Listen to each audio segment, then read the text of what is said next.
Last night. We're about halfway through. Oh, baby. Big show today. We might go for 2 hours. Let's do it. I don't got Definitely anything not else to going do. short today. What is up, everybody? Welcome to the DNVR show. Let's go. Live from the Toyota Lounge and Studio, driven by your Front Range Toyota stores. Toyota, the official vehicle of DNVR. Special day today, boys. Oh, yeah? What's that? You know why it is. Oh, You know why it is. One of the best days of the entire year. The summer solstice is here. The solstice. Longest day of the year. And boys, can I tell you something? I was up at sunrise today. You're getting the most out of the longest day of the year. I'm going to see sunrise. I'm going to see sunset today. Truly one of my favorite days. What have you done to celebrate, Vote? I walked to work. Is that anything? How'd it feel? It's hot out, man. It's so hot. These walks are getting rough, but I'm committed. What can I say? Really is one of the most optimistic days of the year. Sunlight. Sunset goes down. The sun's fully down at like 10 o'clock tonight. It's unbelievable. We're looking forward to it. We're on today's show, guys. We have a lot of breaking news. Caruso to Oklahoma City.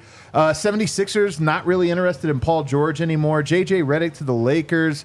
We got a lot of things, but the majority of today's show is going to be on some sleeper picks in the draft for your Denver Nuggets, including a couple guys that I find very, very interesting, very compelling. To help me with that, I got Harrison Wind. I was wondering if you were going to get to my intro. I thought you might have forgotten it. Well, I haven't done any yet. I just was asking about the solstice. Oh, I thought that was Vote's intro. No. Me too. Okay. So did I. Oh, we'll use it as it. Yeah, that works. I'm excited you're into the draft now. I was waiting for it to happen. It took one summer solstice day for you to get in. Maybe a couple extra hours for you to cram in a few more draft grades, and you're in. Dude, I'm telling you, it's like 9 o'clock today. It felt like I'd been up for 7 hours. Yeah, that's what happens on the solstice. That's what happens on solstice. And Yeah. then bread and Vote, of course.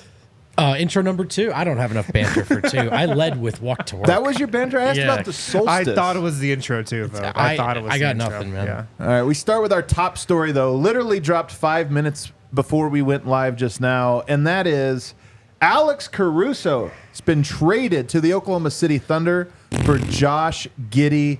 This, of course, is going to Denver's division, the Oklahoma City Thunder, and the one team that beat Denver in the regular season out west. Thanks, Arturus. So Giddey was on the outs of that team. He still is a productive player, but he was on the outs, didn't quite fit in. The guys didn't seem to really care for him. He didn't really seem to care for the guys, whatever. So to me, you lose him, you lose something. But Caruso? My God. I hate that Caruso went to the Thunder here. I feel like this is not catastrophic. That would imply that it's all over. But this is really bad. That's my initial reaction to this. What do you think? Yeah, I mean the Thunder got better, and they got better in a specific way, and it didn't cost them much. I kept waiting to see some sort of end picks, and then we'd get the details later. Well, that might come out still. Is I that know. for sure no picks? I'm not saying for sure. I just haven't seen. Usually, there's Right. language that implies like. I feel like the picks reveal Yeah, always maybe. comes out like 20 minutes later. But from a Nuggets perspective, it's tough, man. The Thunder got better. They got better in a specific way. They have a lot of on-ball defenders now that can make life difficult for. I don't know. Let's just talk in general terms. A point guard that might be struggling to bring the ball up the floor. So it's. I mean, look, are they unbeatable all of a sudden? No. Did they get better? Yes. And in a way that hurts Denver. I'm not stoked on it, if that's what you're asking. Also, the offseason hasn't even technically begun yet. This is, in a lot of ways, the first domino. Yeah, it's not And a it's great a great start. one for the Thunder. So Yeah, it's like, all right, no. well, whatever. How do you feel, Wind? This is highway robbery for the OKC Thunder. This is an absolute coup, man. Josh Giddey is a guy they were just trying to get rid of this summer. Like you said, he was on the outs. He was out of the rotation by the time the playoffs ended, pretty much. Yep. He wasn't going to be there next season. He was a guy that they circled that the Thunder were going to trade. To trade him for Alex Caruso, potentially straight up This is Arturas Karnisovas trying to get fired in Chicago. This is a terrible trade for the Bulls. They were trying to trade Caruso or thinking about trading him the last couple years. There were definitely offers on the table that were better than Josh Giddey. And I think Giddey's better than a lot of people do. He's a good playmaker. I still think there's untapped potential there. But, I mean, Alex Caruso is a ready-made playoff rotation contributor. This is a massive upgrade.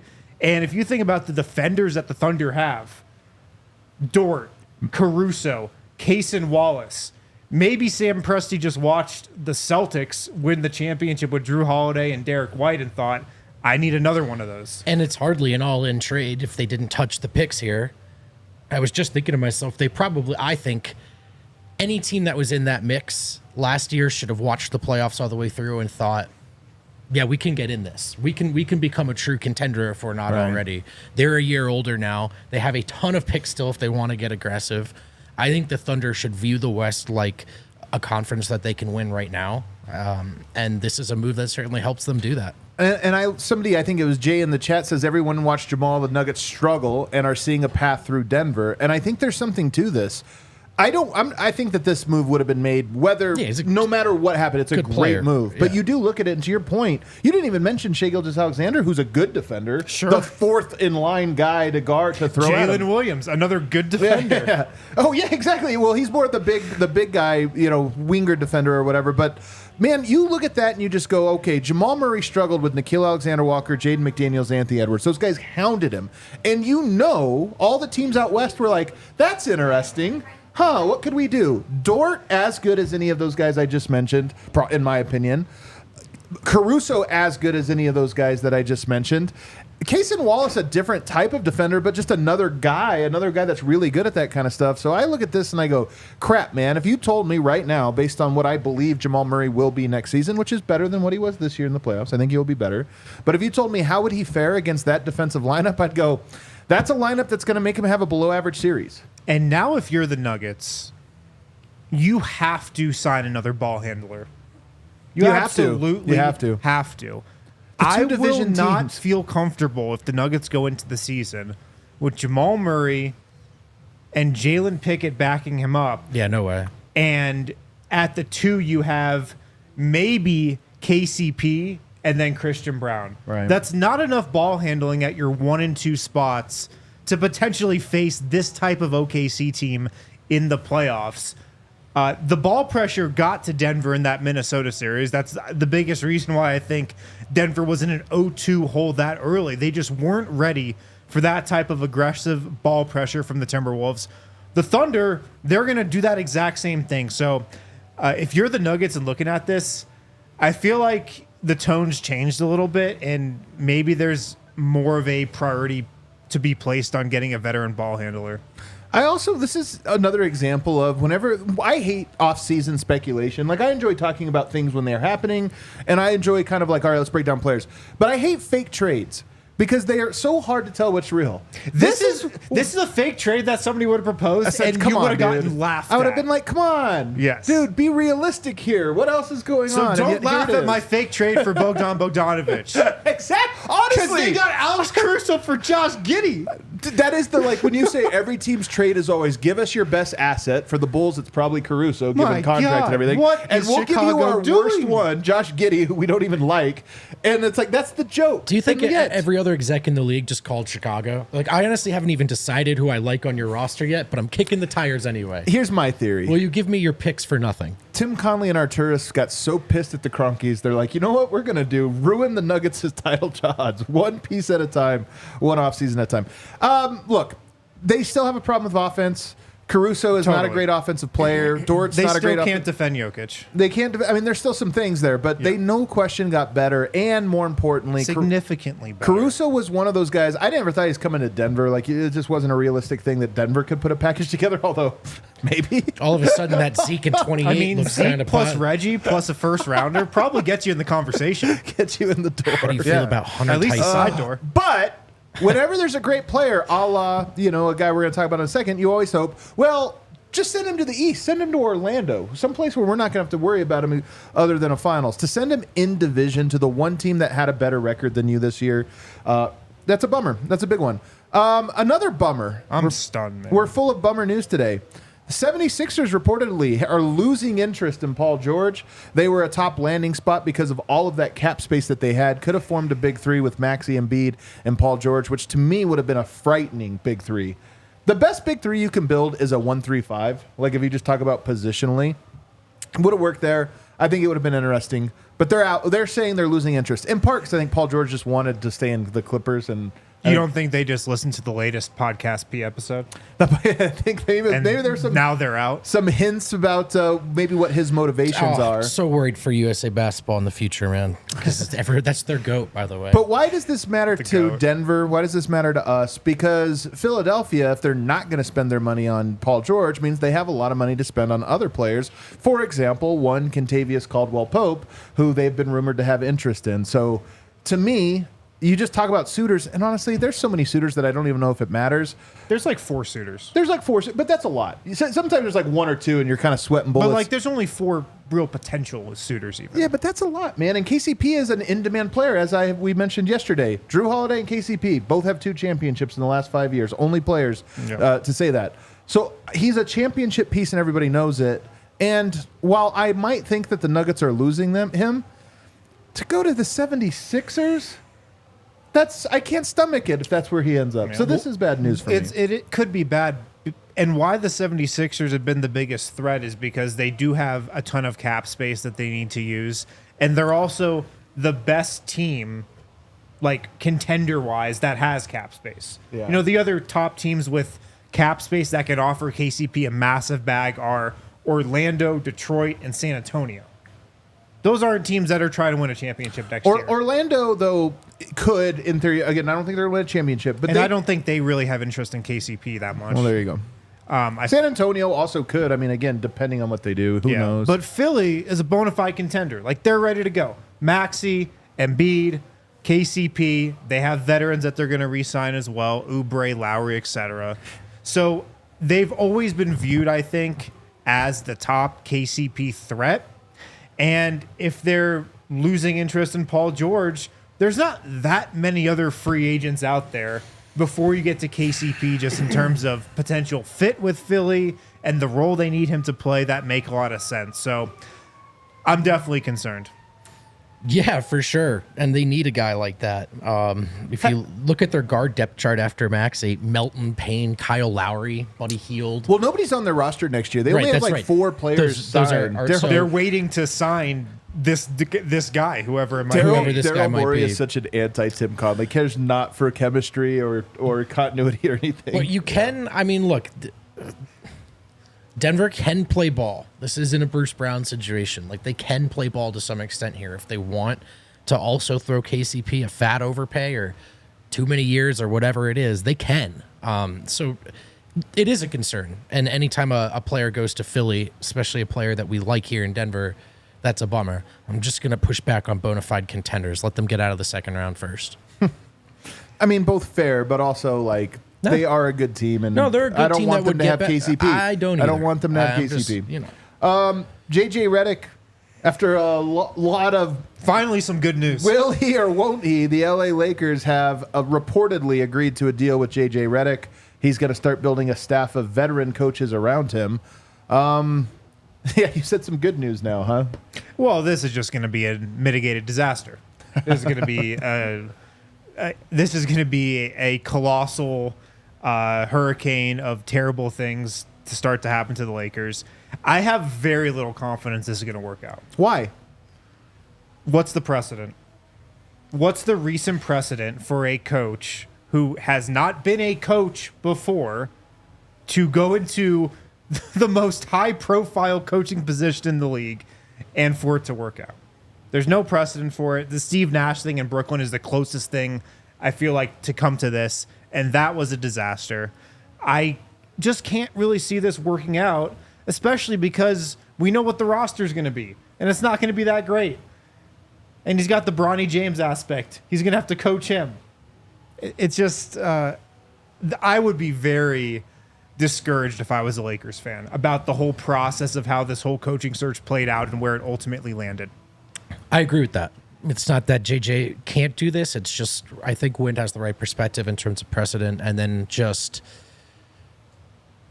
I mean, look, he has a good relationship with the star player, so that's one thing. But it just feels like a guy that you hire because it sounds a little bit like winning the summer, and then you can as not the whole thing. Just as far as your coaching search. No. You're right. It's funny. It's like, and then also a guy that you can put right up on the altar if you need to sacrifice someone. So it's so true. I think the other reason it might not work out is where are the Lakers headed, man? Do you think they're headed up or down right now? And I think barring some crazy switch up in Los Angeles, I don't think they're straight up terrible.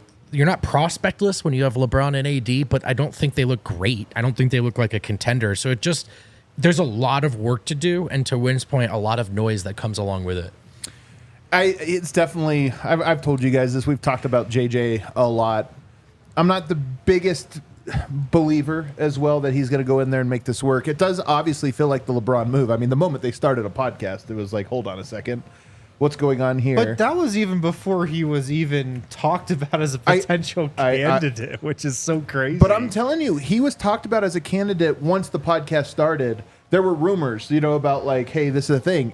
So, and I'm saying this is part of it. It almost feels like the podcast was part of the campaign to get the job. Yeah. And upside, if it goes terribly, it'll be hilarious. Right. It'll actually be really enjoyable. It'll remind me of when LeBron, do you remember when he was with the Heat his last year and he kept Shabazz Napier's the best player in this draft. That was my favorite. That was my favorite thing LeBron's ever done, actually. So it would be cool if this was a total, like, we got to keep LeBron happy, get JJ. He sucks horribly in 1 year, and LeBron's like, you know what? The funny is, I'll keep doing the podcast. He's pulling all these strings for Bronny and JJ, and he's just going to retire. And he's just going to be like, good luck, everyone. Anyway, JJ Redick, who knows? I'm not too worried about it either, but it is weird, and the Lakers get the headline for the day. All right, that's the breaking news. We do have some other things I want to talk about on the other side, including DaRon Holmes. I know we talked about him yesterday. Keeps climbing up the mocks. What does that mean? And could the Nuggets find themselves in a Tyler Lydon situation? Oh, no. I don't think so. Then we're going to get to some prospects that I actually really love. We'll talk about that on the other side. BetterHelp. Guys, check out BetterHelp. This show, sponsored by BetterHelp. A common misconception about relationships is that, they have to be easy, right? Sometimes, you got to talk it out with somebody. You got to talk out problems you're having at home, at work, in your personal life, whatever it might be. Therapy can be a great place to work through the challenges you face in all your relationships, friends, work, significant others, podcast hosts, could be anybody.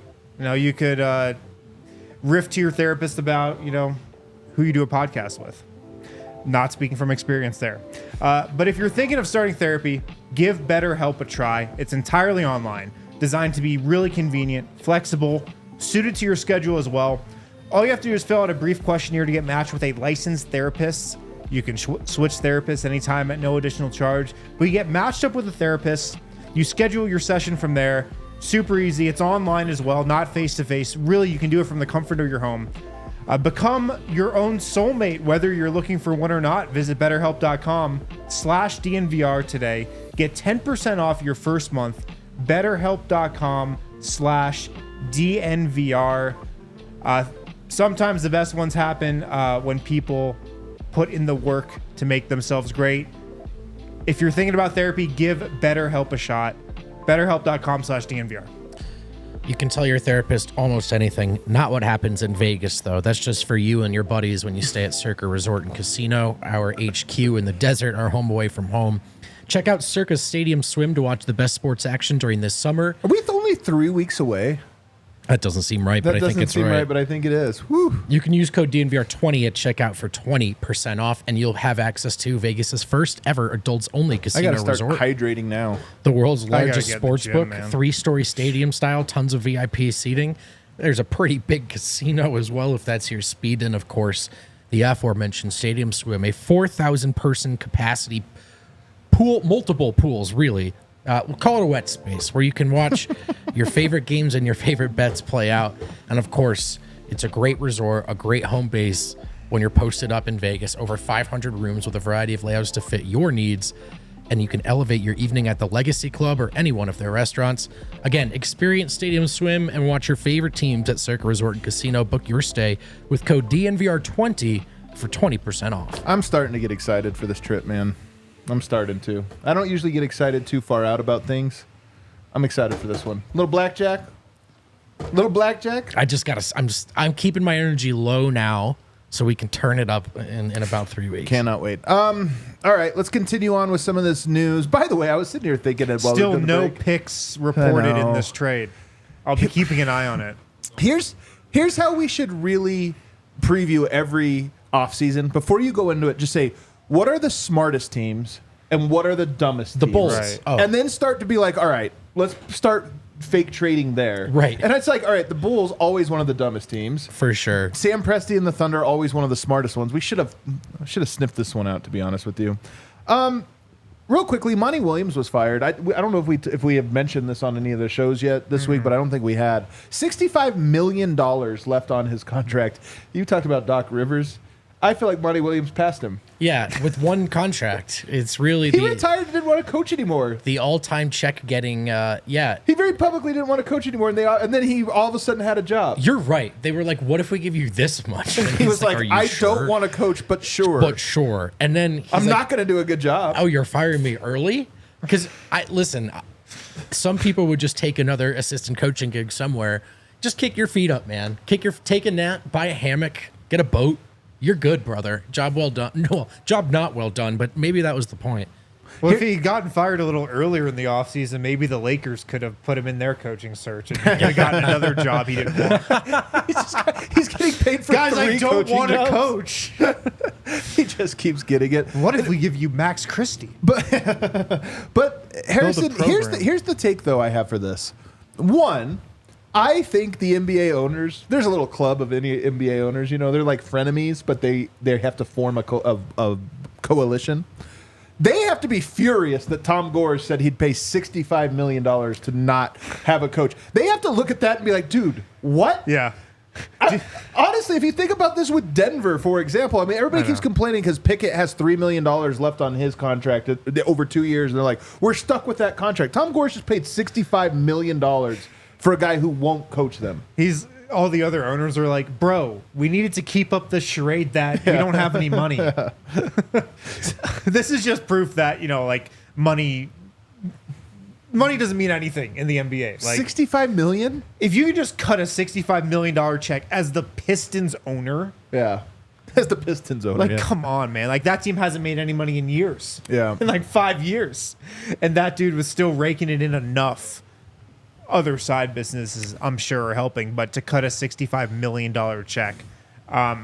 So, yeah, I don't want to ever hear an owner say they can't fire a coach because he has too much money remaining on his contract. That's bullshit. Well, here's what's funny about the Michael Malone situation, because he got the extension this year. But you know how the Cronkies do it, short extension, right? Yeah, little 1+1. Little 1+1. Keep it running. So we keep talking about, what if the Nuggets don't win this year and he gets fired? Well, what if they win again? And he's like, hey, man, $65 million for a guy to be fired. That's the new going rate.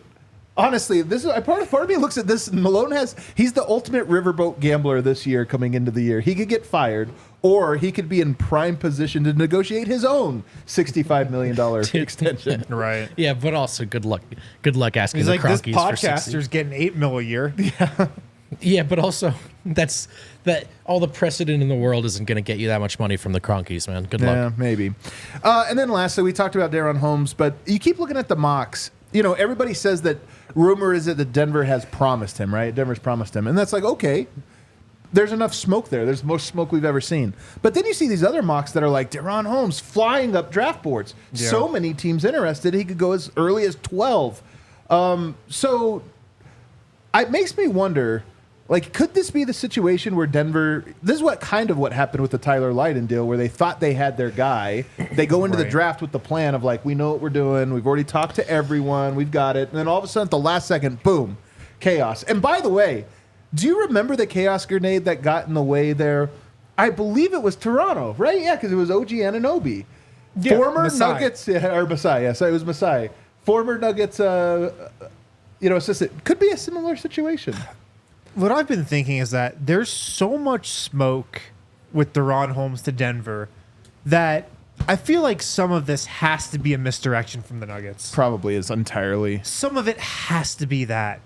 Because you can't telegraph a pick like this. You really can't. The Nuggets, Well, could you? The Nuggets didn't telegraph the OG Anunoby pick like this. We knew they had interest, but it wasn't like the lock that this is being framed as. Different front office.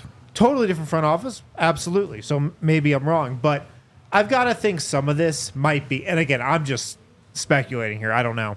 I wonder if the Nuggets are like, we like him, but there's other guys we like more.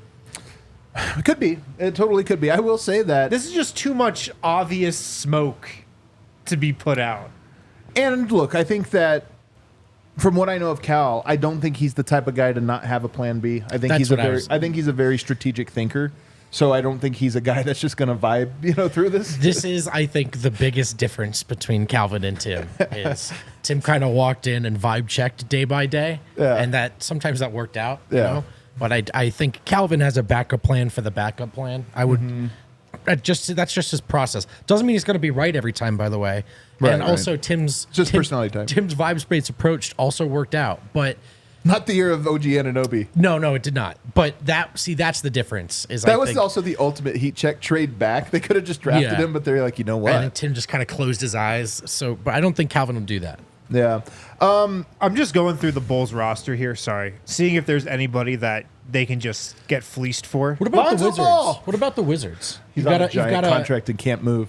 What about the Wizards? They're dumb enough, right? They've got some guys that could be better on different rosters. I mean, for sure. This is the game, man. You always should start. Do you think they could trade like a massage table for Javon Carter? He'll really like Javon Carter. I mean, he's probably gettable based on what they've done today in their other transactions. I like Javon Carter as much as anyone, but come on, no. DaRon Holmes, though, I will say he was our first prospect, and I really wish he wasn't. It was the very first prospect we did. I will say that now that I am, 20 prospects deep into the draft, he's right up there with my favorites.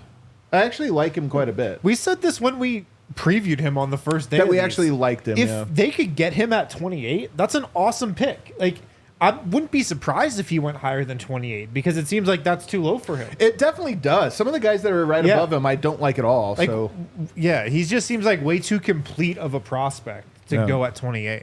The draft is also hilarious because as much as every organization tries to act independently, everyone is influenced by what other people think and feel. Yeah. Like, no matter how sure you are of your pick, when you're talking to people behind the scenes and you say a guy and they're like, really? Huh? You're like, well, crap, am I off on this? Am I going to get humiliated for this? DaRon Holmes might be a guy, and likewise the opposite, where everyone's talking about a guy, and even if you didn't like him, you're like, well, I'm not going to get beat up if I take him because everybody likes him. Right. It's also when you're making your mock drafts, it's so hard to put the puzzle together, and once you're wrong on someone, the whole house of cards kind of falls down. Yeah. So when you know there's a promise in place and stuff, you're like, all right, I'll just slot him there, and there's one I know. But that's kind of what makes it easy to sell smoke. And also as a media member, not much you can do if they just lie to you. They might be doing that. You can be aware of it. But what Sammy threw out Patrick Williams in the chat. He's a restricted free agent, so not tradable. They also that's their guy. Because I don't know anymore. Well, they don't have many guys. But Patrick Williams, you're right. The fan base is guy. And they really love him. the Nuggets have Christian Brown and Peyton Watson, who I just think are better versions of the Sunmu. I like the Sunmu, but I like him too, but they have two versions of him. So you're right. All right, we'll take a shorter segment too. We'll take a break, but on the other side, we'll get into 5 prospects we're going through today, most of any day so far. So we'll get to 5 of them, starting with Jonathan Mogbo. Underdog Fantasy is the easiest place to play fantasy sports. It was really fun playing Underdog Fantasy during the NBA Finals. You can still play it during the Stanley Cup Finals. That's still going on. Baseball this summer, golf, tons of other sports that you can play with Underdog Fantasy. The easiest place to play fantasy sports. You can play their pick'em game. It's as simple as selecting higher or lower on a player's stats. Underdog is available in 30 plus states, including California, Texas, even Canada. Super easy to use. Download the app. You can use that QR code right there on the screen and use code DNVR when you sign up to get a special pick plus first-time deposit offer up to $250 in bonus cash. Underdog Fantasy also running, promos, bonus cash airdrop specials, giveaways, many more throughout the rest of the NHL playoffs and this summer as well. Scan the QR code right there on the screen. Click the link in the description to sign up today. Use that promo code DNVR again. Must be 18 plus and present in a state where Underdog Fantasy operates. Terms apply. Concerned with your play? Call 1-800-522-4700. Visit ncpgambling.org. We already did our snake draft. If we were fantasy drafting trucks or brands, dibs on Toyota, man. Trucks have always been a part of Toyota's DNA. And for generations, Toyota has built durable legends destined for greatness and perfect for Colorado. You could be conquering off-road trails or hauling the weight of the world. There's a Toyota truck that's just right for you, like the all-new 2024 Tacoma and the return of the iconic 2024 Land Cruiser. All told, Toyota offers 17 models with available all-wheel drive or four-wheel drive, like the Epic 4Runner.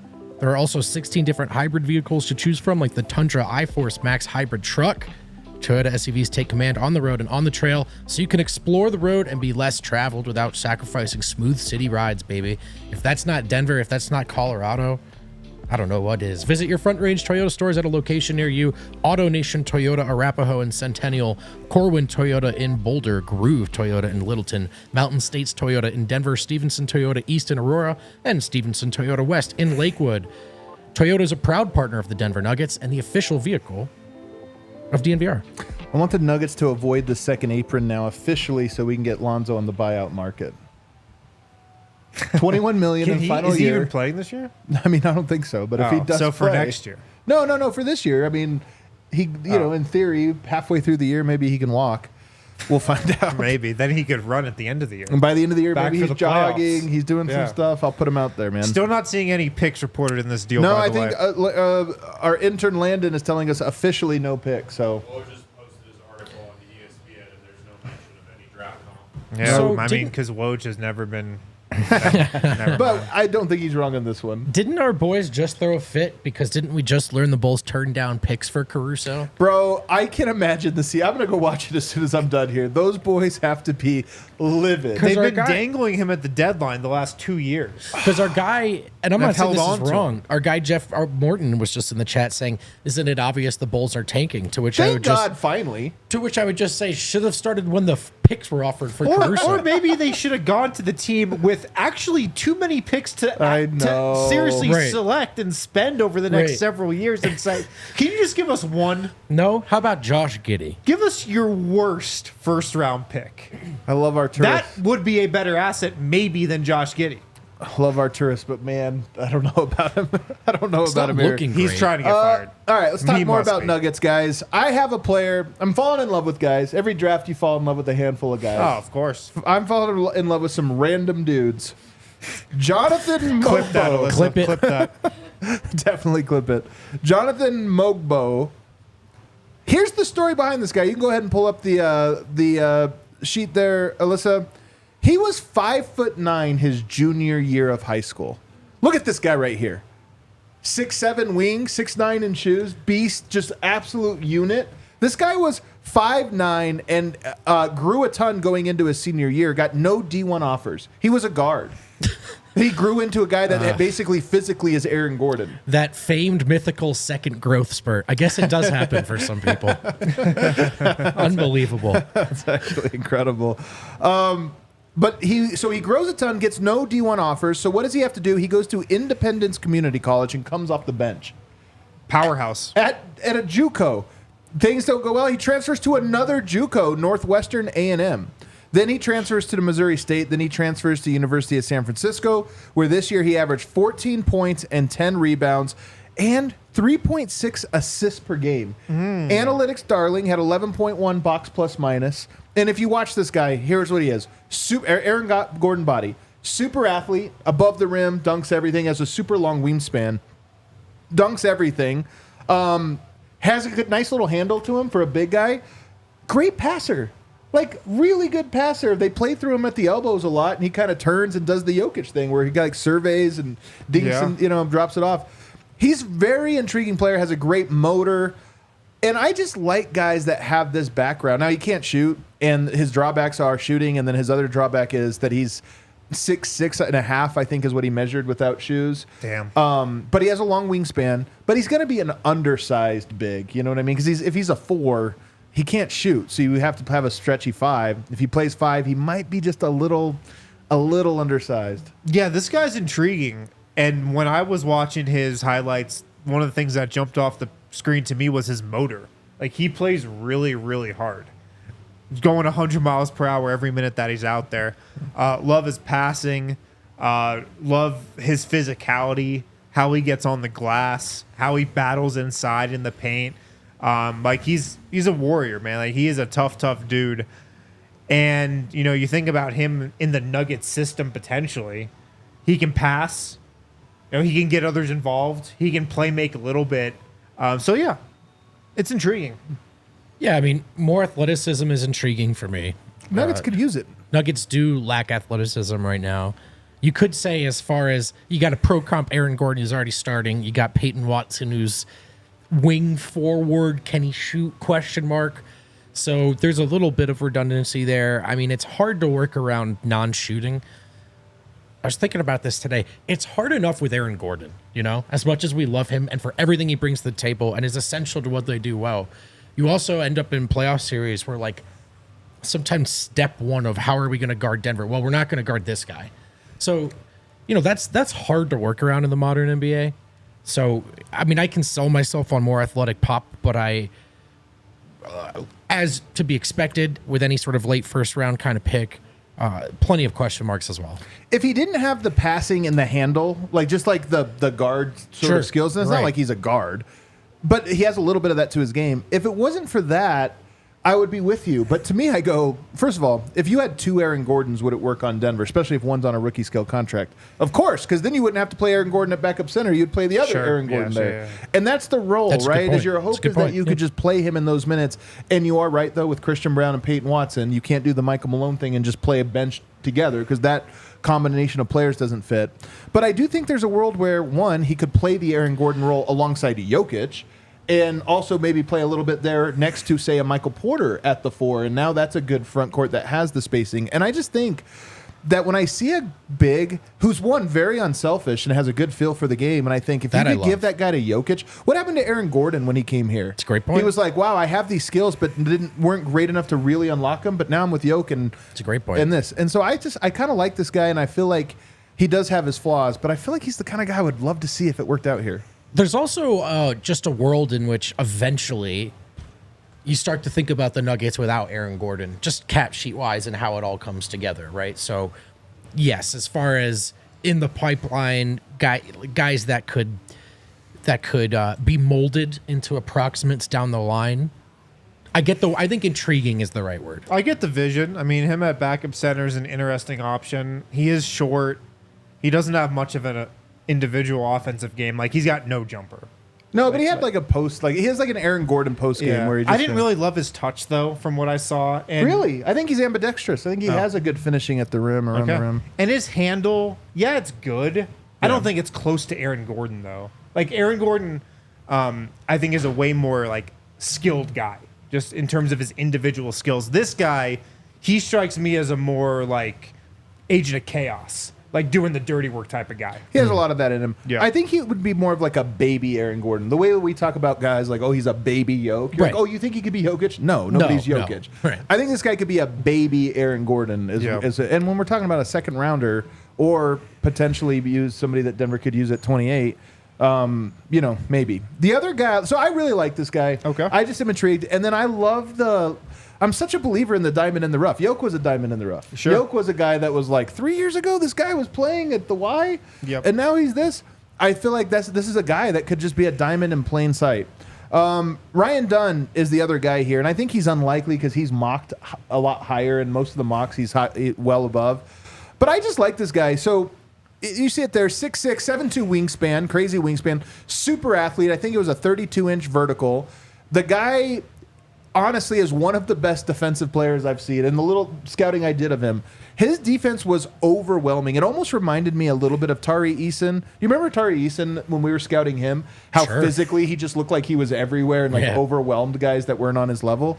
He kind of looks that way as well, but mixed with Peyton Watson. One, his block rate is insane, a la Peyton Watson. But also his steal rate is insane. You watch this guy play defense and you think, my God, this is a lottery pick. What's wrong with him? No offense at all. Cons, I just put offense because it's all of the offense. What a fit with Virginia. He's such a classic guy. The one thing he did well offensively was he was a good cutter, and he was good in transition because he's an elite athlete and he could finish. So those things, I think he's smart. His defense is insane. I don't know if we're in the wing business, but if you are, if you like, we know Calvin Booth loves 6'8" defensive wings. You can't find those very often. Right. This guy's as good as it gets at that. Yeah. They probably got that guy in Peyton Watson, but people talk about this dude as one of the best defenders on the wing to come into the draft in the last decade. Like, that's the pedestal that this guy's getting placed on by a lot of people. He looked like Anthony Edwards on Murray. Yeah. Just constantly overwhelming and making guys pick up the dribble and then throw it away. Yeah. I mean, I'll be terrified by whoever gets this guy. Hopefully it's not the Thunder. Oh, my God. I don't think he's a fit for the Nuggets, but, I mean, defensively, like, he's elite. The Nuggets do need to find some offense. I mean, there's no question about it. But I always go back to that Charks article about if you surrounded Jokic with nothing but athletic defensive players, what it would look like.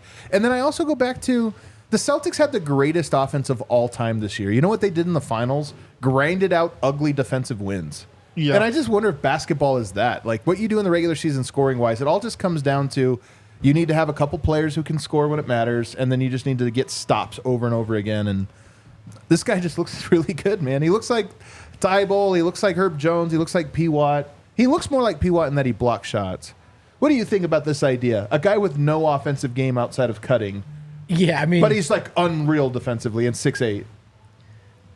It reminds me of before the Nuggets had figured their formula out. And this was a talking point that you pretty much brought up every time we did a show together, which is that maybe they could just 2011 Mavs this thing, was the old comp. A bunch of athletes. Look, again, I think defensive wings, athletes, guys, it's easy to envision them playing well next to Jokic. You can sell yourself on it for sure. I always kind of am a little less excited about the guys coming out of college that are unbelievable generational defenders that can't play any offense. I don't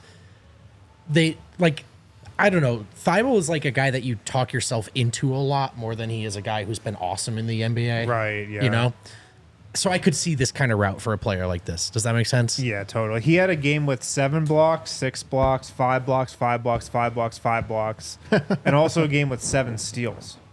The guy's an insane defender, what do you call it? Like an attacking defender. It's like an Andre Robertson type. Is that totally? Yeah. I mean, 100% what it is. But he's, there's some defenders that just shadow you and then force you to shoot over or whatever. He's that plus the guy that's like attacking you at all times to where the offensive player is constantly in retreat, and he's just like that. Where half the time in the highlights, so if you watch his highlights, half the highlights are of guys that are like panicking while they try to like get rid of the ball, and he just won't let them do it. I think he's a very interesting one. We'll go to the last, another guy here I have, Ajay Mitchell. Ajay Mitchell, interesting one. 6'3" guard, 6'6" wingspan out of Santa Barbara. Really good shooter, at least this year he was. He's very crafty. He has a lot of playmaking. Not the most athletic guy. This guy's from Belgium. His dad was a professional player that ended up playing in Belgium and then just settled out there. So he has that pedigree, I guess. Really moves well off ball, high IQ player, and he has this elite floater. He does the floater. It's like new fundamentals. Guys have been doing this over the last 6-7 years a lot. The off-footed floaters. Mm-hmm. You know what I'm talking about? Yeah. He's really good at those. He gets to the floater in a variety of ways. He gets to these crafty finishes. He does like up and under moves a lot. He does the Jalen Brunson, Shai Gilgeous-Alexander, where it's like you thought he was out of pivots, and then he had one more pivot, and he gets free. So he's just super, super crafty. But what's wrong with him? No burst to his game at all. Ooh. It's all craft. He's 100% craft. He averaged 20 points, 4 rebounds, 4 assists. You watch him play. I think I comped him to Nemhard. He just looks like the most in-control player out there.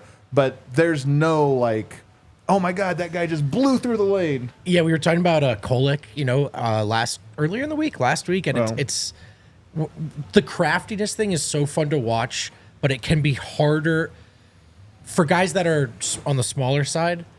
That's at the next level. How much does craft get you if you don't always have all the physical tools? Like Jokic, right? All craft. Jokic is also the size of a redwood tree. Easy to forget. But I think some of the smaller guards, all the craftiness in the world, like it gets harder for that to be a weapon at the next level. So there are guys that can erase some of it just with size and strength and athleticism. So that's always a concern for sure. But I like the idea of a guy with some playmaking to him that's also capable off ball. That's always intriguing to me. Yeah, he's a good player, man. Good classic game manager point guard, but he can also score 20 points a game. Like you said, his shot looks great. Like he's going to be a good shooter. It would just be crazy to me if the Nuggets took a point guard in this draft. Especially, doesn't that feel wild to do? I mean, again, only if for whatever reason you're out on Pickett or whatever. Right, but right. I that's think just it would, to kind of have another Pickett. Do you know what I mean? Well, we'd have another Colin Pickett situation where it's like, what are we doing here? One of them's not going to work. What I will say about this guy, though, is the one concern I have about Pickett, or the biggest one I should say, is that he doesn't have any burst. He's all craft. His game, and they call it booty ball. That's how crafty it is. It has its own name. But he has no burst, and I just wonder if that's going to be his death knell. If he doesn't make it, it's probably going to be because of that. Right. It's way easier to create shots for teammates when you can beat your guy off the dribble. Pickett can't, and I don't know if this guy can either. They both kind of just use angles and kind of slowly get to the spot they're trying to go. Mitchell does have nice size, 6'4", 6'5". With a 6'6" or 6'7" wingspan. He looks pretty big. 6'5" in shoes, right? Yeah, just to be clear, call that in shoes. Because I was going to say he saw 6'3". He looked so much bigger than that in the highlights I watched. So, dude, that's college though. I remember Najee looked like DeAndre Jordan. I said the same thing to Win. All these guys look so huge. He's also a guy who does mostly all of his work from 2-point range. He's a good 3-point shooter, but doesn't take a lot of threes. And I think only this year, right? 3 per game, and that's not a ton considering he's playing 30+ minutes and shooting 13+ times. Sometimes when you're an on-ball creator, especially at a place like Santa Barbara, I think the percentage matters. Like, are you getting a lot? I'm guessing his usage is through the roof. I'm sure. So he's probably not getting threes that are generated for him very often. Yeah. And so maybe that's a skill that you can say, hey, there's an upside play in this one for him. Nonetheless, I like the guy actually quite a bit. I think he's a guy that could be a really good player. But as you mentioned, fit-wise doesn't seem to be the play unless you were moving on from a kind of reminds me of Elia Kobo. That's your comp? Do you remember him? No, not really. I don't remember his game. I mean, I remember him, but I don't remember his scout. Lefty international point guard. No, there you go. From Belgium. Some of us were high on him. Here's the deal. He turns into a player. Belgium with the fellas. Yeah. In Bruges. I'm just saying. Did I go for some, what's in Belgium? Chocolate? Let's do it. Yeah, I think that sounds right. We'll go for Excruciating Romero defeats Lukaku? in soccer. Yeah. All right, let's take a break. I got 2 more prospects on the other side. All right.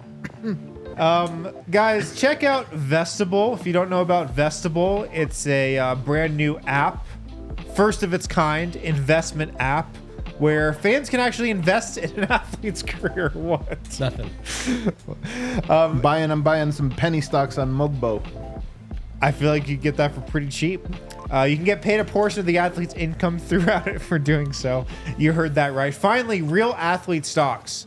You can sign up with the QR code right there on the screen to get started. The first athlete that they're launching, Broncos outside linebacker Baron Browning. One of the most explosive and dominant young pass rushers in the league. He's in his rookie contract, heading for what could be a great contract extension. Now's the time to invest. You don't want to miss out on this guy. So check out Vestibule, Baron Browning's IPO live right now. Shares are available for purchase, but they're limited. Download the Vestibule app today. Invest in Baron Browning or other athletes that are popping up on there. Maybe it's an Ajay Mitchell. Maybe it's a Mogbo. You never know. You never know. So check out Vestibule today. Download that app with the QR code to get started. Oh boy, ladies and gentlemen, You've heard that it may have been a white boy summer. That's on hold, actually. It's my pleasure to actually inform you. It's smooth sack summer. Yes, Brought sir. to you by Manscaped. Yes, it is. Smooth sack summer, That's baby. right. When you're playing in the summer sun, make sure you're groomed from pubes to bum. Thanks to our friends at Manscaped, you can make this season your smoothest yet. And listen, here's the deal. You want to be smooth this summer, you want to do it with the right tools. I don't know if you've ever tried to do this with the wrong tools. That was most of my life before Manscaped came into my life. And it was ugly. We'll call it ugly. You want the right tools for this job. And you can get them all with the Performance Package 5.0 Ultra. It's the ultimate bundle to keep your boys downstairs cool while looking hot. Join the 10 million men worldwide who trust Manscaped with our exclusive offer. Get 20% off and free shipping when you use the code DNVR20 at manscaped.com. There we go. Nuggets 20. What was it again? Nuggets 20. What Use was- code Nuggets 20. It's smooth sack summer. Smooth sack summer. That's It's right. Smooth sack summer. All right. Back here on the DNVR Nuggets show. Don't forget that we are now less than a week away from our big draft show. That is going to be on Wednesday. You can watch it live right here at the DNVR bar with all kinds of great deals. You're going to want to sign up on our events page, though. You can just show up. We have a deal going on. So it's a ticketed event. You can buy a ticket at the door, but it'd be better if you RSVP. Make sure you can get your seat or what have you. The show will be playing downstairs, so you can hear us react, and we'll have some specialty things, prizes to give away, and ways for you to interact as a crowd. And more than anything, man, I want to be able to run downstairs and talk to people and ask you what you think. Who do you want? Who is it that you're hoping the Nuggets take? Yeah. React to the different trades that happen throughout the night in an environment. It should be a lot of fun, man. We can talk shit about the Bulls I together. want this to be like MSG, where, like, you know how Knicks fans are at Yeah. MSG for the draft and they boo and scream. I want that. And also, I want the reaction shot. Porzingis? Yeah, boo. I want the reaction shot of everybody in the bar, whatever it happens. So get here, be part of it, and also just come see us, hang with the homies. All right, Jaylen Wells is up next. You guys, another late bloomer. What do you know? Another late bloomer. 6'7" wing. Really, let's just call him a shooter because that's what he is. Played at Sonoma State for 2 years. I've never even heard of that school. Probably beautiful there. That does sound very nice. I went to Sonoma one time. Very, very, very lovely. Yeah. Then he went to Washington State and played a year. He's a 6'7", 6'8" sniper, 12 points per game, 7.3 bucks plus minus. Another analytics darling, for a guy that's averaging 12 points because he was a hyper-efficient shooter. 42% from three on 5 attempts, and he has all types of shots. It's not just the three-point shot, although he shoots the deep three. He shoots the catch-and-shoot three. He's one of the best in the entire nation. I think probably on a per-shot basis, he was right there. Off the mid-range, he has a very nice, one dribble, gets to his mid-range and elevates. And when you watch his shot, sometimes you can just tell that guy, he's not going to be we thought he was a shooter and he wasn't. That guy's shot is he just has a beautiful, repeatable shot. And I think there's some upside to his PNR game. The problem with him is he's not much more than a shooter. Yeah. Even though he's 6'8", he's kind of a below-the-rim finisher type guy. But he reminds me of a Cam Johnson. He moves off ball very well. In fact, he really moves off ball. He kind of reminds me of Strother in that he moves off ball well in the two-man game. So not on the weak side, but just pitch it to Yoke, get it right back, pitch it to Yoke, try to cut around. He's really crafty with that stuff, and he has a quick trigger. So, interesting. You saying that he's just a shooter and maybe not much else is scary because what is so great about Julian Strother is he projects as a really good shooter, but he can also get to the floater. He can also dribble and penetrate a little bit. He's got a lot more to his game, too. I think he has as much dribble game, though, as Strother. I think he has as much dribble game, to be honest with you. Strother gets to the floater. This guy doesn't get to he doesn't play at the rim very well, but he does get to the mid-range well, and he has a little craft in the pick and roll. So why is he being mocked in the second round? He's just a shooter, as in it's only jump shot. He's not getting to the rim and finishing. Strother has the floater game. This guy's more of just 15 feet now. Yeah. This guy reminds me of an Isaiah Joe type. On the Dude, Thunder. I wanted to comp to him. That was actually my number one comp, but Yeah. he's only 6'3". This guy's 6'7", 6'8". Okay. I kind of love it. Just a shooter and nothing else? I kind of love it. I'm not thrilled about where they're picking or what this pick is likely to turn into or anything. But all of a sudden the Nuggets could use some shooting, man. Really. Outside of Porter.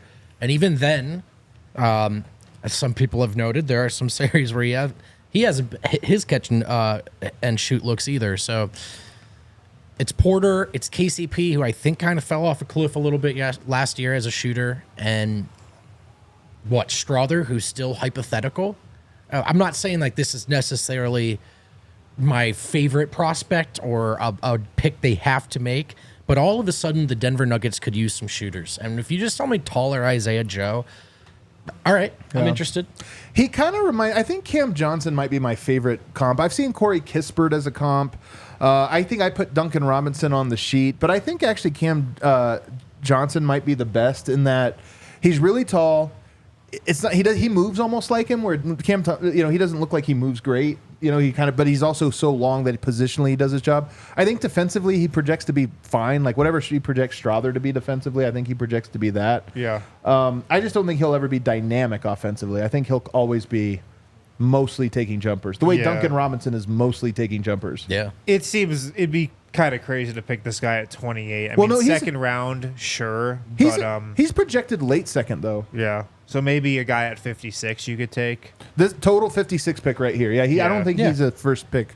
Yeah, but a second round flyer on just some shooting, I actually don't think at that point, you're just looking for a guy with one NBA skill. Right. If it's shooting, sure. And it's probably a two-way, right? Like if you get that contract, you're probably Nuggets, who they take at 57 or 58, whatever number it is, probably that.